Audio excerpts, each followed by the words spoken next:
Shane वेनलैंग उसी बिस्तर पर बैठा था जो अक्सर उसके बुरे सपनों में दिखाई देता था। उसकी आंखें बंद थीं, उसके विचार उथल-पुथल में थे। अपने पार्टनर की तलाश के दौरान उसने कमरे में हर वो चीज तोड़ दी थी जिसे तोड़ा जा सकता। उस समय हुआ योंग और उसमें बस यही फर्क था कि उसने अभी तक खुद को नुकसान नहीं पहुंचाया, लेकिन वह समय नजदीक आ रहा था। हुआ योंग के शब्दों पर विचार करते हुए उसी रात शेन वेनलैंग ने वहां पर लगे कैमरे के सामने दीवार पर अपना सिर पटकने की कोशिश शुरू कर। जब उसने खुद को इतना टॉर्चर किया, उसका सिर खून से लथपथ, तब जाकर वह दरवाजा जो इतने समय से बंद था आखिरकार खुल गया। दरवाजे पर रोशनी के सामने एक लंबा चौड़ा अल्फा खड़ा था। उसका दाहिने हाथ में एक चमकदार काली छड़ी पर टिका हुआ था। ऐसा नहीं था कि उसे चलने में कोई दिक्कत थी। उस छड़ी के भीतर एक तेज धार वाला हथियार छिपा हुआ था। क्या तुम इस नखरे से तंग आ चुके हो? उसकी आवाज बिल्कुल वैसी ही थी जैसी शेन वेनलैंग को याद थी। बस अब 10 साल से ज्यादा समय बीत जाने के बाद वह आवाज ठंडी हो गई, जीवन के उतार चढ़ावों से बोझिल हो गई थी। मुझे बाहर निकालो। शेन वेनलैंग ने अपना सिर घुमाया। उसका खून से सना चेहरा गुस्से से घूर रहा था। शेन यू ने अपने चेहरे पर एक सिक्क नहीं आने और उस गुस्से वाले बेटे को देखते रहे जो 5-6 साल से घर नहीं आया था। उनकी उंगलियां छड़ी पर कस गई। यह भी देश है और यह शेन परिवार है। क्या तुम्हें लगता है कि तुम अब भी अपनी मनमानी कर सकते हो? तुम्हें लगता है कि मैं पागल हो गया हूँ? शेन वेनलैंग ने ताना मारते हुए कहा। मैं तुमसे ज्यादा पागल कैसे हो सकता हूँ? क्या बात है? क्या तुम्हें इस मनहूस कमरे की लत लग गई है? क्या मेरे पिता को उस समय कैद करना तुम्हारे लिए काफी नहीं था? अब तुम मुझे भी कैद करना चाहते हो? मुझे बाहर निकालो। तुम्हें मुझे कैद करने का कोई हक नहीं है, शेन यू ने कहा। मेरा तुम पर पूरा अधिकार है। शेन वेनलैंग की आंखें गुस्से से लाल हो गईं और वह हंसते हुए बोला, किस हक की बात कर रहे हो? मुझे इस गंदे कमरे में बंद करने का क्या मतलब है? अगर तुम में थोड़ी सी हिम्मत है तो मुझे जेल में क्यों नहीं डाल देते? क्या यही तुम्हारा सबसे बड़ा हुनर नहीं है? जब तुमने मेरे पिता को मार डाला तो मुझे भी क्यों नहीं मार डाला? वैसे भी तुमने मुझे कभी चाहते तो नहीं थे। शेन वेनलैंग को यह उम्मीद नहीं की थी कि 30 साल की उम्र में उसे अपने पिता से मार खानी पड़ेगी। शेन यू ने सीने पर एक ही लात मारकर उसे जमीन पर गिरा दिया। परेशान शेन वेनलैंग का दिमाग एक पल के लिए सुन्न हो गया। फिर खुद को संभालते हुए गुस्से से यू के चेहरे पर जोरदार पंच की, जिस पर कोई असर नहीं हुआ। शेन वेनलैंग को जरा भी फायदा नहीं हुआ। उसे उसके अल्फा पिता ने बुरी तरह मारा, जिसकी मुट्ठियां लोहे से भी ज्यादा सख्त थीं। धत तेरे की, हम दोनों एस क्लास अल्फा हैं, तो फिर मार क्यों खानी पड़ रही है मुझे ही? शेन वेनलैंग, जिसे बचपन से ही बहुत लाड प्यार मिला था, जमीन पर पड़ा था, अपने दांत पीसने के अलावा और कुछ भी कर नहीं सकता था। शेन यू की मार खाने से शेन वेनलैंग की 4 पसलियां टूट। शेन यू ने कहा, यह तो बिल्कुल सही रहा। कम से कम अब उसे अपने पार्टनर की तलाश में उलझने की चिंता नहीं करनी पड़ेगी। अगर शेन वेनलैंग बाहर जाकर गांवतू को ढूंढना भी चाहता तो भी वह बिल्कुल हिल नहीं सकता था। और दूसरी तरफ माँ के चेहरे पर चिंता साफ दिखाई दे रही थी। उसे ऐसा महसूस हो रहा था जैसे वह बिल्ली की निगाहों के नीचे एक चूहा हो, जैसे कोई खरगोश भेड़िए द्वारा शिकार किया जा रहा हो, भटकने और भटकने के लिए मजबूर, दिन ब दिन एक स्थान से दूसरे स्थान पर जाता। आम शब्दों में कहें तो जिसे निशाना बनाया जा रहा था वह नहीं, बल्कि उसका पुराना पड़ोसी गांवतू था। जब माँ को पहली बार पता चला कि गांवतू गर्भवती है तो वह एक पल के लिए हैरान था। दरअसल माँ को गांवतू बहुत लंबे समय से पसंद था। बचपन से ही अपने पड़ोसी को पसंद करता था। उसके लिए कई सालों के बाद संयोग से एक तेज रफ्तार ट्रेन में गांवतू से दोबारा मिलने माँ के लिए गुड लक था। उस जब माँ हैंग गांवतू को गांव मिंग से मिलवाने के लिए गाड़ी से ले जा रहा था तो उसे एक अजीब सा डर था। इसी वजह से वह उस कैफे के पास रुका रहा जहाँ उनकी मुलाकात तय थी। उसी डर के चलते वह गांवतू की जान बचाने में कामयाब रहा। जब वह खिड़की से भाग निकला तो उसने माँ से हेल्प मांगी। गांवतू ने कहा, मैं एक ओमेगा हूँ, मैं आपसे विनती करता हूँ। बेहोश होने से ठीक पहले गांवतू ने माँ को पूरा कसके पकड़ लिया था। हताशा ने उसे आश्चर्यजनक शक्ति प्रदान की, फिर भी उसकी आवाज बहुत धीमी थी, लगभग फुसफुसाहट जैसी। उसकी सांसें रेशम की तरह कमजोर थीं।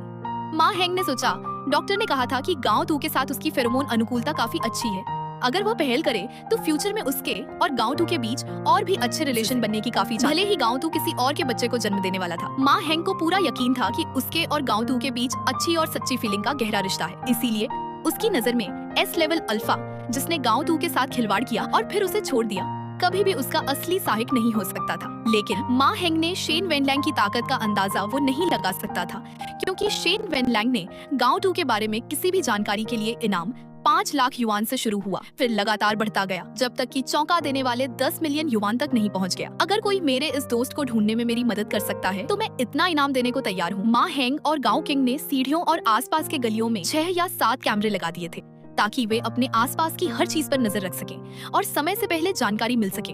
और अभी भी कमजोर गांवतू, जिसे आसानी से चलने फिरने के लिए अभी भी व्हीलचेयर की जरूरत थी, वहां से सुरक्षित निकाल सके। गांवतू लगातार अपनी जान बचाने के लिए भाग रहा था। माँ को सबसे ज्यादा परेशान करने वाली बात ये थी कि शे के जासूसों की संख्या लगातार बढ़ती जा रही थी और इनाम की राशि भी बढ़ जाती। जिसके कारण वह और गांव तू अक्सर आधे महीने भी एक शहर में नहीं रह पाते थे और उन्हें फिर से कहीं और जाने के लिए मजबूर होना पड़ता था। पहले से ही कमजोर गांव तू को इस शरारती बच्चे ने बेहद परेशान कर दिया था। अस्पताल से छुट्टी मिलने और 10 दिन से ज्यादा आराम करने के बाद वह आखिरकार बिस्तर से उठकर चलने में सफल हो पाया। लगातार 5 शहरों से गुजरने के बाद मा हेंग, जिसने इस लड़ाई में गाओ तू का साथ देने के लिए माँ ने अपने काम से लंबी छुट्टी ली थी, पूरी तरह से निराशा महसूस करने लगा। ऐसा सचमुच भूतों को भी चक्की में पिसवा सकता है। गाओ तू को मौत के करीब ले जाने वाला उस प्रसन्न के पास बहुत सारे जासूस थे। वह हर तरफ नजर रखे थे हेंग के पास।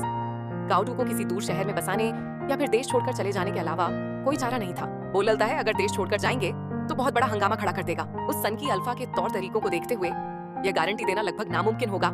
अगर एयरपोर्ट पर उन्हें रोक लिया गया तो, और ठीक उसी समय जब माँ हेंग इस मुश्किल में फंसा हुआ था, तभी एक बहुत ही खास बिन बुलाया मेहमान उस जगह पर आ पहुंचा जहां माँ और गाओ तू रुके थे।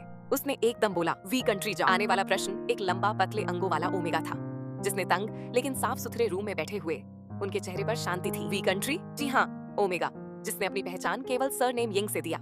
उसने कहा, मैंने आपके लिए वहां रहने इंतजाम कर दिया है। आप कल रवाना होंगे? कल? माँ हेंग की आंख हैरानी से चौड़ी हो गईं।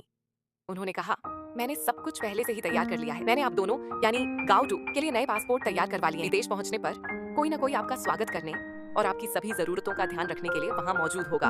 हैरानी से भरी माँ हेंग ने उन 2 नए पासपोर्ट एक्सेप्ट कर लिया और उनके बारे में जानने की कोशिश करते हुए उन्हें ध्यान से पलट कर देखा।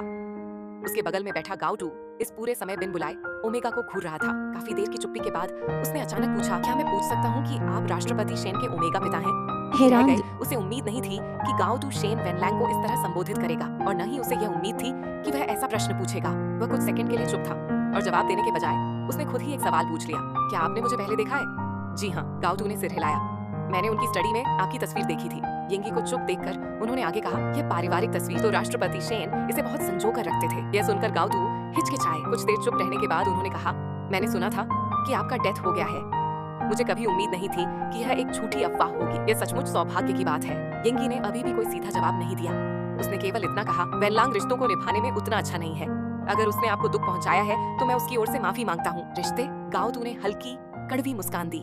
उसके सामने खड़ा ओमेगा, जिसके चेहरे पर बीमारी के निशान थे। उसका शेन वेनलैंग के साथ कभी कोई रिश्ता नहीं था। अगर मुमकिन होता, अगर वो उस एक गलती को उस रात को मिटा पाता, तो गाओ टू इसके बदले सब कुछ छोड़ने को तैयार था। वी कंट्री की यात्रा उनकी कल्पना से कहीं अधिक सुगम साबित हुई। ऐसा लग रहा था मानो यिंग ही सचमुच पावरफुल हो और तैयार किए गए नए पासपोर्टों के साथ मा हेंग और गाओ टू एक नई पहचान मिल गई थी। अगर आपको यह एपिसोड अच्छा लगा हो तो वीडियो को लाइक जरूर करें। इस नॉवेल के सिर्फ 3 से 4 एपिसोड ही बाकी हैं। शेन वेन के माता पिता की पूरी कहानी है, पर मैं उसे स्किप कर दिया है क्योंकि वह बहुत लंबी हो जाएगी। तो मिलते हैं अगले एपिसोड में।